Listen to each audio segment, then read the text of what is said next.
Hello everyone, welcome to a online solution. मैं हूं अशफाक। कैसे आप लोग? तो आज आपके सामने यहाँ पे हाजिर हूँ वीडियो नंबर 5, यानी कि ये मॉडल सेट नंबर 5 है। और इस वीडियो में आपको टोटल 30 सेट मिलेगा, 30 क्वेश्चन मिलेगा। ठीक है, इस मॉडल सेट में हालांकि 48, लेकिन इसमें 30 ही क्वेश्चन मैं लाया हूँ। क्वेश्चन में मत जाएंगे आप लोग, जाएंगे कि 100% आपको बनना चाहिए, यानी कि 30 क्वेश्चन है तो 30 में 30 आपका बनना चाहिए, तब समझेंगे कि आप बेहतर तरीके से काम कर रहे हो। ठीक है, ये सभी बोर्ड के लिए, आप किसी भी बोर्ड से हो, है ना, कोई दिक्कत नहीं, सभी के लिए साइंस बराबर है।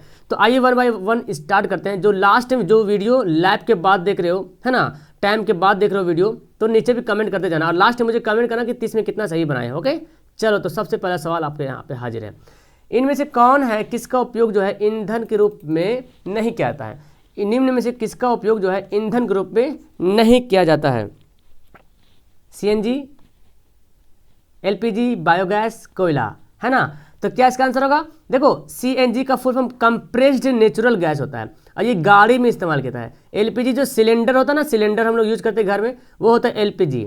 बायोगैस ये भी मीथेन टाइप का होता है। कोयला ये भी है, यानी कि सीएनजी का हम लोग इस्तेमाल ईंधन के रूप में नहीं करते हैं। ठीक है, खाना बनाने बोल रहा, सॉरी, खाना बनाने वाले ईंधन, ऐसे नहीं कि गाड़ी चलाने वाले ईंधन नहीं, खाना बनाने वाले ईंधन। तो क्या होगा हमारा? सीएनजी होगा। Okay, very good. Next second सवाल है, ऊर्जा के अनवीकरणीय स्रोत क्या है? तो नवीकरणीय और अनवीकरणीय बहुत अच्छी तरीके से आप जानते हैं ना। नवीकरणीय बोलते हैं जिसको एक बार इस्तेमाल कर ले तो दोबारा भी इस्तेमाल कर सकते हैं ना, और अनवीकरणीय जिसको एक बार करे तो खत्म। अब देखिए ऑप्शन, सागर की तरंगे, जीवाश्म ईंधन, परमाणु ऊर्जा, पवन ऊर्जा, इनमें से कौन है जो अनवीकरणीय स्रोत है? ओके, तो देखो ये है, इसका आंसर जो होगा वो जीवाश्म ईंधन होगा। जीवाश्म ईंधन जो है अनवीकरणीय। ठीक है, जीवाश्म ईंधन में आपका जीवाश्म ईंधन के साथ और पेट्रोल, कोयला, ये सब इसमें जीवाश्म ईंधन का अंदर आता है। ठीक है, और जीवाश्म ईंधन वही है। सागर की तरंगे ये हमेशा इसका इस्तेमाल किया जा सकता है, इसका हमेशा मतलब एक खत्म नहीं होता ये। ठीक है, परमाणु ऊर्जा हमेशा इस्तेमाल कर सकते हैं, पवन ऊर्जा तो इस्तेमाल करते हैं। तो आंसर हमारा भी है। क्वेश्चन बड़ा धाकड़ वाला सवाल है, ठीक है, इसलिए ध्यान से आंसर दीजिएगा। दक्षिण हस्त नियम, और लास्ट में आपसे 2 सवाल पूछूंगा लास्ट में, सो शुरू से लेकर आखिर तक देखिएगा, वीडियो एंड मत करना। ठीक है, दक्षिण हस्त अंगुष्ठ नियम, है ना, दाएं हाथ का नियम जिसको बोलते हैं ठेठ भाषा में, दाएं हाथ का नियम, दक्षिण हस्त अंगुष्ठ नियम। अंगूठा किस दिशा को इंगित करता है? धारा की दिशा को, चुंबकीय क्षेत्र की दिशा को, या दोनों को, या कोई नहीं? तो इसका जो राइट आंसर होगा, बहुत सारे बंदे इसको गलत मारेंगे और आंसर सी कर देंगे, लेकिन ये गलत है ना। दाएं, जिस तरह से आपका बाएं हाथ का नियम है, उसी तरह सेम टू सेम दाएं हाथ का नियम है। तो अंगूठा जो इंगित करता है वो बल की दिशा इंगित करता है। किसकी दिशा? बल की दिशा। ठीक है ना, बल की दिशा इंगित करता है। और धारा की दिशा वो करता है मध्य फिंगर जो होता है, मध्य उंगली जो होता है। ठीक है, और चुंबकीय क्षेत्र की दिशा जो है वो तर्जनी जो उंगली होता है, तर्जनी। ठीक, तो दाएं हाथ का नियम में भी ये दक्षिण मतलब क्या हुआ? दाएं हाथ का नियम, सॉरी, दक्षिण का मतलब दाएं हाथ का नियम। ऐसा होता है बाम हस्त नियम। ठीक है, बाम हस्त नियम, तो बाम मतलब बाएं हाथ का नियम, दक्षिण बोले तो दाएं हाथ का नियम। और जो सेम टू सेम दोनों में सेम है, उसमें भी अंगूठा जो होता है बल की दिशा दर्शाता है, और जो तर्जनी होता है चुंबकीय क्षेत्र की दिशा दर्शाता है, और जो मध्य फिंगर होता है वो धारा की दिशा दर्शाता है। इसमें भी वही कंडीशन है। ठीक है, तो आपका होमवर्क ये रहेगा, चलो लास्ट में बताएंगे। ठीक है, अगला सवाल है, विद्युत चुंबकीय प्रेरण की खोज किसने की? Faraday, Maxwell, Ampere, Fleming. विद्युत चुंबकीय प्रेरण की खोज किसने की? तो इसका आंसर होगा फैराडे। फैराडे इसका राइट आंसर होगा। ओके, चलो फटाफट यहाँ पे खत्म कर देंगे। आमीटर को विद्युत परिपथ में कैसे जोड़ते हैं? जानते हैं ना, एमीटर और वोल्टमीटर, ये 2 होता है, आमीटर वोल्टमीटर। आमीटर को जोड़ते हैं श्रेणी क्रम में, है ना, श्रेणी क्रम में। श्रेणी क्रम देखे कभी? देखे होंगे आप, शादी वगैरह होता है तो एक लाइट होता है ना लगा हुआ, झालर लाइट क्या बोलते हैं उसको, है ना, कुमकुमिया बोलते हैं। तो उसमें एक में करंट जोड़ते हैं, सारी लाइट जल जाती है ना। शादी में जो लाइट जलती है, पूरा एक तार रहता है, उसमें अलग अलग स्विच नहीं रहता है, तार एक जगह करंट दिया, पूरा लाइट जल जाता है। सड़क पे देखोगे हाईवे रोड, अब कितना सारा लाइट लगा रहता है हाईवे में, है ना, एक स्विच ऑन करते हैं सारी लाइट जल जाती है। तो यही है श्रेणी क्रम। और समांतर क्रम है, समांतर क्रम तो ऐसे होगा, समांतर क्रम जो है वो घर में जो वायरिंग करते हैं वो समांतर क्रम है, और समांतर क्रम में वोल्ट मीटर का प्रयोग करते हैं। ठीक है, वोल्ट मीटर का, ये दोनों आप याद करना।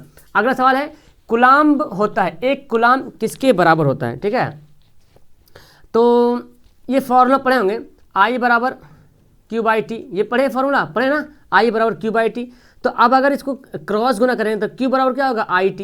ये तो क्यू बोले तो क्या है, ये आवेश है, आवेश का मतलब क्या है, कूलाम है, तो कूलाम बराबर क्या हो, ये आई क्या है, एम्पियर है, आई मतलब विद्युत धारा है, इसका एम्पियर, और टी क्या है, टाइम है, टाइम को बोलते हैं समय, और समय का मात्रा क्या है, सेकेंड, तो एम्पियर इंटू सेकेंड, आंसर हमारा क्या होगा 6 का बी सही आंसर हो जाएगा।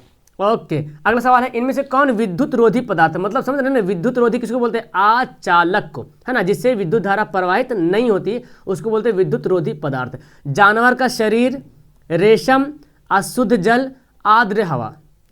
बहुत अच्छा ऑप्शन दिया ना, हाँ जी। तो विद्युत रोधी पदार्थ कौन सा है, तो विद्युत रोधी, देखो जानवर का शरीर में करंट लगाएंगे तो तुरंत बेचारा मर जाएगा, ठीक है। अशुद्ध जल जानते हैं ना, मतलब कि एक होता है शुद्ध जल, शुद्ध जल जो होता है उसमें विद्युत धारा प्रवाहित नहीं होता है, लेकिन अशुद्ध जल में विद्युत धारा प्रवाहित हो जाएगा।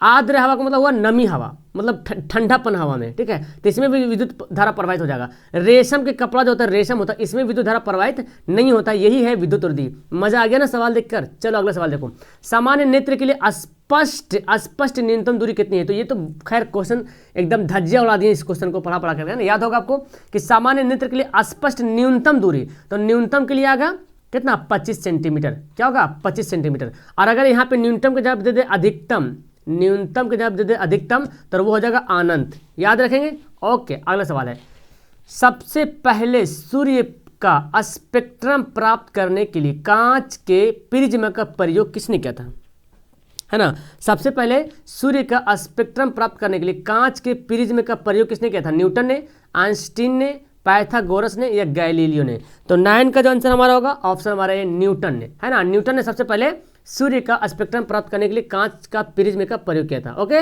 अगला सवाल, मानव नेत्र की क्या काम करती है, सॉरी यहाँ पे ऐसे होगा, मानव नेत्र जो है क्या काम करती है, दूरबीन की तरह काम करती है, या कैमरे की तरह काम करती है, या सूक्ष्मदर्शी की तरह काम करती है, इनमें से कोई नहीं। तो आप देखोगे मानव के जो नेत्र होता है ना, वो कैमरे की तरह होता है, क्या होता है, कैमरे की तरह काम करते हैं, क्योंकि मानव नेत्र में उत्तल लेंस लगा होता है, उत्तल लेंस की तरह ही मानव नेत्र होता है, और कैमरे में भी उत्तल लेंस ही होता है। तो आंसर हमारा क्या होगा, बी होगा, कैमरे की तरह। देखते हैं कैमरे का शटर रहता है, कैमरा में देखें ना शटर रहता है बंद करने चालू करने के, आपके आंख में भी शटर है, जो पलक झपकते हैं ना, वो पलक ऐसे ऐसे करते हैं ना, तो वो ये है शटर है वो, ठीक है। तो कैमरे की तरह काम करता है, आंसर हमारा बी होगा। क्लियर है। ओहो, ये देखो गड़बड़, यहाँ पे उल्टा हो गया। ओके, 11 सवाल देखो, थोड़ा सा सवाल यहाँ पे देखिए, ये हो गया, दाढ़ी बनाने में किस दर्पण, ये दर्पण लिखा हो, ठीक है, दर्पण, देखो ना अलग हो गया है ना अलग हो गया, ठीक है।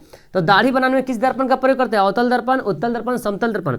तो दाढ़ी बनाने में करते हैं अवतल दर्पण का उपयोग, इसको हजामती दर्पण भी कहते हैं, ठीक है। दाढ़ी बनाने वाले दर्पण को हजामती दर्पण कहते हैं। इसका और उपयोग करते हैं डॉक्टर लोग, चिकित्सा में इस्तेमाल करते हैं, आँख नाक कान वगैरह चेक करने में। क्लियर है। ओके, अगला सवाल, ये जो सवाल आपका है यहाँ पे बहुत ही गजब का सवाल है जी, और ये क्या है, यह है 12 वोल्ट विभवांतर के दो बिंदुओं के बीच 3 कूलाम आवेश को ले जाने में किया गया कार्य। Oh my God, this is very fantastic question here and oh my, ये है फिजिक्स का क्वेश्चन, बहुत ही मजेदार का, और मैं आपको बहुत बार पढ़ा चुका हूँ, उम्मीद करूंगा ये सवाल आप बनाएंगे, ठीक है। लास्ट में मैं 2 सवाल पूछूंगा, याद दिलाइएगा, ठीक है, 2 सवाल पूछेंगे लास्ट में।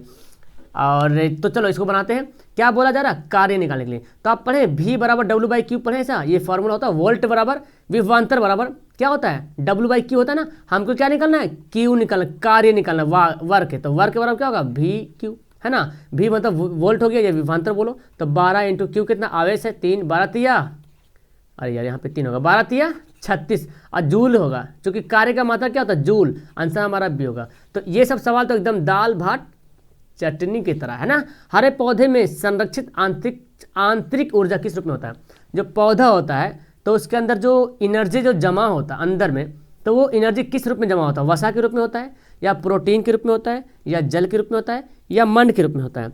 तो हरे पौधे में संरक्षित आंतरिक ऊर्जा किस रूप में होता है, वो होता है मंड के रूप में, है ना, जिसको बोलते हैं स्टार्च, है ना, जिसको स्टार्च कहते हैं, मंड के रूप में। क्लियर है। अगला सवाल, चूने का पानी CO2 की उपस्थिति में कैसा हो जाता है, बहुत ही फैंटास्टिक सवाल। चूने का पानी जो है कार्बन डाइऑक्साइड की उपस्थिति में कैसा हो जाता है, नीला रंग होता है, या दुधिया रंग का हो जाता है, या पीला रंग का हो जाता है, या लाल रंग का हो जाता है, ठीक है। तो चूने का पानी जो है कार्बन डाइऑक्साइड की उपस्थिति में कैसा रंग होता है? ये दुधिया रंग होता है। दुधिया रंग मतलब एक वाइट कलर का रंग होता है। जैसे देखते हैं कोई पत्ता वगैरह तोड़ते हैं तो कैसे दूध टाइप का वाइट निकलता है, बस वही कलर, जैसे चूना कैसे वाइट होता है ना, उसी तरह से दुधिया रंग इसको बोला गया। ठीक है, आंसर हमारा बी। अगला सवाल, फ्लोएम से खाद्य पदार्थों का परिवहन पौधे की किस दिशा में होता है ना? फ्लोएम जानते हैं ना, जाइलम और फ्लोएम, ये दो बहुत अच्छे तरीके से जानते। जाइलम का काम है पानी को पहुंचाना और फ्लोएम का काम है खाद्य पदार्थों को। तो बोला जा रहा कि फ्लोएम से खाद्य पदार्थों का जो परिवहन करते हैं पौधे में किस दिशा से होती है? नीचे से ऊपर की ओर जाती है, या ऊपर से नीचे ओर जाती है, या ऊपर और नीचे दोनों ओर जाती है? तो पहले तो मैं आपको बता दूं, एक जाइलम होता है, तो इसका आंसर पहले तो हमारा सी होगा, है ना, जो बंदे सी मारे बहुत खूब। जाइलम का काम है जड़ से पानी ले जाना, तो जड़ नीचे रहेगा, है ना, ये पौधा है तो जड़ नीचे रहेगा, और नीचे से जल ले जाएगा कहाँ? ऊपर ले जाएगा। तो जाइलम का काम है कि नीचे से ऊपर ले जाना। लेकिन फ्लोएम में क्या होता है? खाद्य पदार्थ। अब आप मुझे बताओ कि रसोई घर किसको बोलते हैं? पत्ती को बोलते हैं ना, पत्ती को बोलते हैं रसोई घर। तो वहाँ पे भोजन बनेगा, और ये इतना बड़ा पौधा, मान लेते इतना बड़ा पौधा है, अब पत्ती यहाँ पे है, तो भोजन बना यहाँ पे, तो उसको ऊपर भी पहुँचाना पड़ेगा, नीचे भी पहुँचाना पड़ेगा, क्योंकि नीचे भी तो तना है, डाली है, यहाँ पे रहेगा ना, तो ऊपर नीचे दोनों इसको पहुँचाना पड़ेगा, इसलिए हमारा आंसर सी होगा, याद रखिएगा। अगला सवाल है, यूरिया का निर्माण कहाँ होता है? यूरिया समझ रहे ना, यूरिया बहुत ही जहरीला और बहुत ही मतलब क्या बोलते हैं, खराब पदार्थ, मतलब इसको बोल सकते हैं आप बॉडी को खराब करने वाला पदार्थ बोल सकते हैं इसको। यूरिया का निर्माण कहाँ से होता है? किडनी में होता है, या यकृत में होता है, या अमाशय में, या अग्नाशय में? तो यूरिया का निर्माण होता है यकृत में। क्या होता है? यकृत में यूरिया का निर्माण होता है, और किडनी जिसको विरिक बोलते हैं, वो यूरिया को छान करके, है ना, वो आपको पेशाब के माध्यम से बाहर कर देता है। ठीक है, तो ये हमारा आंसर हुआ, यकृत में इसका रेडी होता है। ठीक है, यकृत में तैयार होता है, आंसर हमारा बी है। अगला सवाल है कि ऐच्छिक गतियों का नियंत्रण कौन करता है ना? ऐच्छिक गतियों का नियंत्रण कौन करता है? सेरिबेरम, मध्य मस्तिष्क, या मस्तिष्क स्टेम? तो 17 का जो हमारा आंसर होगा सेरिबेलम। क्या होगा? सेरिबेलम। इसको हिंदी में बोलते हैं अनुमस्तिष्क। क्या बोलते हैं? अनुमस्तिष्क बोलते हैं ना, अनुमस्तिष्क, मस्तिष्क ऐसे बोलते हैं, अनुमस्तिष्क बोलते हैं। और सेरिबेरम है, इसको बोलते हैं प्रामस्तिष्क, जानते हैं ना, प्रामस्तिष्क। तो हिंदी इंग्लिश दोनों नाम याद रखिए, अनुमस्तिष्क को बोलते हैं सेरिबेलम, और परामस्तिष्क को बोलते हैं सेरिबेरम। तो सेरिबेलम जो होता है वो ऐच्छिक गतियों को कंट्रोल, नियंत्रण करता है। मतलब समझ रहे हैं ऐच्छिक गतियाँ, मतलब जैसे कि खांसी आ जाना, छींक आ जाना, इस टाइप से, है ना, वो ऐच्छिक गति है। चलिए, ऐच्छिक गति मतलब सॉरी, ऐच्छिक गति मतलब जो मैं चाह रहा हूँ, जैसे कि मैं चाहता हूँ कि आपसे मैं बात करूँ, तो मेरा मन करेगा तो बात करेंगे, नहीं मन करेगा तो बात नहीं करेंगे, है ना, वो होता है ऐच्छिक गति। और एक होता है अनैच्छिक गति, जैसे दिल का धड़कन धड़क रहा है, उसको रोक ही नहीं सकते हम, तो वो हो गया अनैच्छिक गति। ठीक है, या रुधिर में शर्करा का स्तर नियंत्रण, शर्करा का स्तर को कौन कंट्रोल करता है? रुधिर में, रक्त में शर्करा का स्तर को कौन कंट्रोल करता है? Insulin, estrogen, progesterone, relaxin? तो आंसर हमारा क्या होगा? इंसुलिन। इंसुलिन जो होता है शर्करा का स्तर को कंट्रोल करता है। ओके, तो इसका आंसर क्या होगा? इंसुलिन रुधिर में शर्करा का स्तर नियंत्रण करता है, कंट्रोल करता है। अगला सवाल, किसी पौधों की जड़ें इनमें से कौन सी गति दर्शाती है? जो पौधे की जो जड़ होता है, देखते हैं ना, एक पौधा की जड़ नीचे की ओर जाती है ना, तना जो होता है प्रकाश की ओर बढ़ती है। तो पौधे की जो जड़ होती है इनमें से कौन सी गति को दर्शाती है? प्रकाशानुवर्तन, धनात्मक प्रकाशानुवर्तन, मतलब प्रकाश की ओर बढ़ रहा है, उसको बोलते हैं धनात्मक प्रकाशानुवर्तन। ऋणात्मक प्रकाशानुवर्तन, ऋणात्मक प्रकाशानुवर्तन के मतलब हुआ कि प्रकाश से उल्टा जाना, उसको बोलते हैं ऋणात्मक प्रकाशानुवर्तन। और धनात्मक गुरुत्वाकर्षण का मतलब हुआ गुरुत्वाकर्षण की ओर बढ़ना, है ना, गुरुत्वाकर्षण की ओर बढ़ना। तो जड़ जो होता है क्या, देखो मान लीजिए ये पौधा है, ठीक है, यहाँ पे जड़ है, तो जड़ नीचे जा रहा और प्रकाश यहाँ पे आ रहा, तो इसका ये तो गुरुत्वाकर्षण का फॉलो कर रहा है ना, गुरुत्वाकर्षण को फॉलो कर रहा, और प्रकाश अनुवर्तन को ऋणात्मक को जा रहा है, जाना इसको इधर जाएगा तो धनात्मक हो जाएगा, इधर जाएगा तो ऋणात्मक होगा।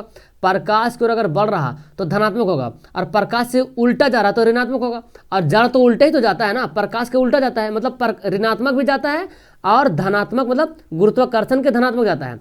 प्रकाश के ऋणात्मक जा रहा और गुरुत्वाकर्षण के धनात्मक जा रहा, मतलब हमारा आंसर बी और सी दोनों, यानी कि आंसर हमारा डी क्या होगा, बिल्कुल सही आंसर हो जाएगा। ठीक है, उम्मीद है कि आपको 30 में 30 नंबर आएगा, पक्का बोल रहा हूँ मैं।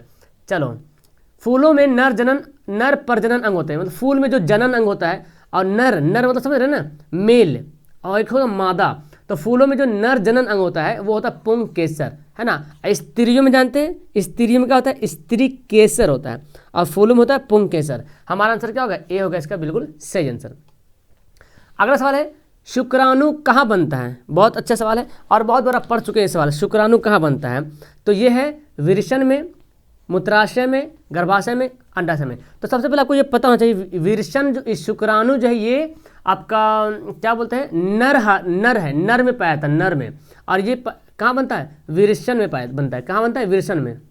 ओके, तो विरशन हमारा क्या होगा, सही आंसर हो जाएगा। ठीक है, ओके, हमारा आंसर ए हो गया। नेक्स्ट सवाल देखते जी, वंशागत नियमों का प्रतिपादन किसने किया। वंशागत नियमों का प्रतिपादन किसने किया था। चार्ल्स डार्विन ने, रॉबर्ट हुक ने, जेसी बोस ने, ग्रेगर जॉन मेंडल ने। तो वंशागत नियमों, वंशागत समझ रहे ना, मतलब खानदान से खानदान बढ़ना, वो तो वंशागत नियमों को हमारा क्या होगा, ग्रेगर जॉन मेंडल। अगला देखो केमिस्ट्री सवाल है, विरंजक चूर्ण का रासायनिक नाम बताइए। विरंजक चूर्ण का रासायनिक सूत्र बताना आपको, सूत्र, रासायनिक नाम तो अलग होगा, सूत्र बताना। कौन सा सूत्र होगा यहाँ पे, तो इसका आंसर होगा CaOCl2, आंसर हमारा बी होगा। कभी कभी इसका सूत्र ऐसे बोलता है CaO इंटू Cl, ऐसे भी बोलते हैं CaO into Cl, CaOCl into Cl, ऐसे भी कभी कभी आता है। ठीक है, तो याद रखिएगा, अलग अलग भी रहता है। और ब्लीच, ये विरंजक चूर्ण है ना, इसका रासायनिक नाम आपको पता है, ब्लीचिंग पाउडर बोलते हैं, है ना। वाइट होता है ना, जो गली में देखते होंगे, कोरोना वगैरह, कोरोना के टाइम देखे होंगे, गली गली में वाइट वाला आके छींटता है ना, वो देखे हैं ना कि नहीं, देखे हैं ना, गली में वाइट वाला जो छींटता है, नाला के पास, नाली के पास वाइट वाला पाउडर होता है, वही ब्लीचिंग पाउडर है। अगला सवाल है, शुद्ध जल का pH मान कितना होता है। शुद्ध जल जो शुद्ध होता है, जैसे वर्षा का पानी, जिस टाइम बारिश होती है ना, बारिश जब होती है, जब मौसम पूरा साफ होता है, उस टाइम जो पानी जो गिरती है, अगर उसको आप प्याला में छान लोगे और उसको पियोगे तो बहुत बेहतर है, वो वर्षा का पानी। लेकिन उतना कोई करता कहाँ है यार, उसका वर्षा का पानी यानी कि शुद्ध जल का pH मान 7 होता है। कभी कभी सवाल ऐसे भी आता है कि वर्षा का पानी का pH मान कितना होता है, याद रखिए 7 होता है, क्योंकि ये होता है ना तो अम्ल ना तो क्षार होता है, ये लवण टक का होता है ना, ना तो अम्ल होता है ना तो क्षार होता है, उदासीन होता है। सल्फर परमाणु की 72 कक्षा में इलेक्ट्रॉनों की संख्या कितनी है। तो सबसे पहले सल्फर का परमाणु संख्या जाना पड़ेगा, सल्फर का परमाणु संख्या 16 है, 7 से सल्फर 7 से 16, याद रहेगा क्लियर। इसका इलेक्ट्रॉनिक विन्यास कैसे तोड़ता है, 2 8 6 में, है ना। तो आखिरी में क्या बचा, 6 बचा। कितना हल्का सा सवाल है। तो जितना भी परमाणु संख्या है ना, उसको याद कर लीजिए। परमाणु संख्या याद रहेगा, hydrogen, helium, lithium, beryllium, boron, carbon, nitrogen, oxygen, इस तरह से पूरा 20 तक याद कीजिए, और जो इंपॉर्टेंट वो भी याद कीजिए। तो इस तरह से आपको इलेक्ट्रॉनिक विन्यास निकालने में आराम होगा। कौन सा असंतृप्त हाइड्रोकार्बन है। संतृप्त हाइड्रोकार्बन और असंतृप्त हाइड्रोकार्बन बहुत बार पढ़े हैं। संतृप्त हाइड्रोकार्बन किसको बोलते हैं, संतृप्त हाइड्रोकार्बन बोलते हैं जो एल्केन ग्रुप का था, alkane, methane, ethane, butane, propane. और असंतृप्त ने एल्कीन और alkyne, ethyne, methyne, butyne, alkene, ethene, methene, ऐसे। तो देखो CH4 ये क्या है, ये तो मिथेन है, ये तो संतृप्त हो गया। C2H6 क्या है, ये तो एथेन है, एथेन। और ये हमारा क्या है, C2H4, तो ये पता क्या है, ये है एथीन, है एथीन। फॉर्मूला क्या होता है, CnH2n होता है। तो देखो दूसरा नंबर पे एथीन होता है ना, तो C2 लिखा 2 दूना 4, ये एथीन। तो यही तो हमारा है असंतृप्त हाइड्रोकार्बन। हमारा आंसर क्या होगा, C होगा। चलो देखो आंसर मैं बताते जा रहा हूँ। आधुनिक आवर्त सारणी में समूहों की संख्या कितनी, बहुत बार पढ़ाया हूँ। समूह को ही वर्ग बोलते हैं। आधुनिक आवर्त सारणी में समूहों की संख्या कितना है, समूह को वर्ग भी बोलते हैं। तो आधुनिक आवर्त सारणी में कितना समूह है, तो आप बोलेंगे सर ये तो बड़ा हल्का सा सवाल है जी। तो आधुनिक आवर्त सारणी में है 18 समूह, है ना। और 17 जो है आवर्त है, 17 क्या है, आवर्त है। तो बाकी इसके बारे में बहुत अच्छे तरीके से जानते हो, है ना, कि समूह है, ये है वो है। 18वां समूह को जानते हैं, किसको बोलते हैं, 18वां समूह जो होता है वो आखिर गैस रहता है। 17वां समूह है वो आपको पता है हाइड्रोजन गैस रहता है ना। बाकी बहुत कुछ है, मैं बताया हूँ अलग से वीडियो में। Zn + CuSO4, और ये जो अभिक्रिया हुआ Zn SO4 + Cu, तो ये कौन सी अभिक्रिया है। तो देख रहे हैं यहाँ पे Zn बड़ा ताकतवर, Zn जो, अब देखो इससे पता चल रहा है कि Zn जो है Cu को बोला भाग यहाँ से, अब Cu को भगा दे कहाँ, इधर, और Zn जो है यहाँ पे जाके मिल गया SO4। ऐसे करते कि नहीं, अपने दोस्तों के साथ, लाओ मुझे दो यार, तुम क्यों ले रहे हो, जो ताकतवर रहेगा उसको छीन लेगा। तो वही कर रहा है ये Zn जो है ना, इसी को हटा दे रहा। अब Cu बेचारा कॉपर अपना कमजोर आदमी बाहर निकल गया, जाओ यार तुम इसके साथ रहो, तो यहाँ पे आ गया इसके साथ रहने के लिए। तो एक विस्थापन हुआ ना, Cu हटा दिया, उसको बोलते हैं एकल विस्थापन। क्या बोलते हैं, एकल विस्थापन, या सिर्फ विस्थापन ही बोल सकते हैं, ठीक है, एकल विस्थापन या विस्थापन। अब यहाँ से एक चीज़ पता चल रहा है, अब सवाल अगर दे दे कि ZN और CO में ये सवाल दे दे ऐसे, अब बोलेगा इनमें से कौन सबसे ज़्यादा अभिक्रियाशील है, तो जो जिसको हटा रहा है वो अभिक्रियाशील ज़्यादा है ना, आंसर हमारा हो जाएगा बी। अब देखो सवाल, ऑक्जेलिक अम्ल का प्राकृतिक स्रोत क्या है, मतलब ऑक्जेलिक अम्ल कहाँ पाया जाता है ये बताना है। ऑक्जेलिक अम्ल कहाँ पाया जाता है, तो जानते हैं संतरा में, टमाटर में, सिरका में, इमली में। तो ऑक्जेलिक अम्ल पाया जाता है टमाटर में, है ना, टमाटर में ऑक्जेलिक अम्ल, इमली में तो टार्ट्रिक अम्ल पाया जाता है, सिरका में एसिटिक अम्ल पाया जाता है, संतरा में भी है, उसका नाम याद नहीं आ रहा, संतरा में क्या है, आप लोग मुझे कमेंट करना संतरा में, ठीक है। चलो, और लास्ट टाइम सवाल पूछोगे, देखो याद आ गया मुझे, नहीं तो अभी खत्म हो जाता। पीतल का उदाहरण क्या है, ओ पीतल क्या है, धातु है, अधातु है, मिश्र धातु है, क्या है, तो पीतल है वो मिश्र धातु। और इसको याद करने के लिए मैं जब भी पीतल का नाम आता है तो पिताजी को कैसे भूल सकते हैं हम, कभी भूल सकते हैं, कभी नहीं, पीतल आएगा तो पिताजी याद हो जाएगा। पी से पीतल, ता से तांबा, जा से जस्ता, तो पीतल है तांबा और जस्ता का मिश्र धातु। मजा आ गया। और हाँ, लास्ट में तो सवाल होमवर्क तो सुनते जाओ। होमवर्क मेरा ये है कि दक्षिण हस्त नियम और वाम हस्त नियम, ये नियम दोनों किसने दिया। दक्षिण हस्त नियम देने वाला का नाम अलग है और बाएं हस्त यानी कि वाम हस्त नियम देने का वाला का नाम अलग है। तो इन दोनों का नियम किसने दिया, मुझे नीचे कमेंट चाहिए आपका जवाब। अगर आप पूरा देखे हो अच्छे तरीके से, जहाँ से भी देखो, किताब से खोजो, लेकिन कम से कम खोजो तो यार, कम से कम याद हो जाएगा यही बहाना से, है ना। ऐसा मत बोले सर किताब से तो पढ़ लेंगे, लेकिन आप किताब में खोज के मुझे जब कमेंट करोगे ना तो आपके दिमाग में सेट हो जाएगा, अच्छा ये कमेंट किया था ना, याद आ जाएगा। दक्षिण हस्त नियम का मतलब दक्षिण हस्त नियम किसने दिया और वाम हस्त नियम मतलब बाएं हाथ का नियम किसने दिया, आप मुझे कमेंट करेंगे, ठीक है। और मुझे ये भी बताइएगा कि 30 नंबर में से कितना सवाल सही बना है, शर्माना नहीं है, ठीक है। जितना बनाए उतना जरूर कमेंट कीजिए, 30 में कितना सही बनाए तभी तो। और नेक्स्ट टाइम कोशिश करूंगा आपका 48 में क्वेश्चन लाने के लिए। फिलहाल यहाँ पे इतना काफ़ी मजा आया पढ़ने में आप लोग को, एकदम फटाफट कमेंट करो, ओके। और लाइक तो कर ही दो, अपने दोस्तों को शेयर कर दो, ओके। मिलता हूँ नेक्स्ट वीडियो में, bye, that's all, thank you everyone, have a nice day, okay.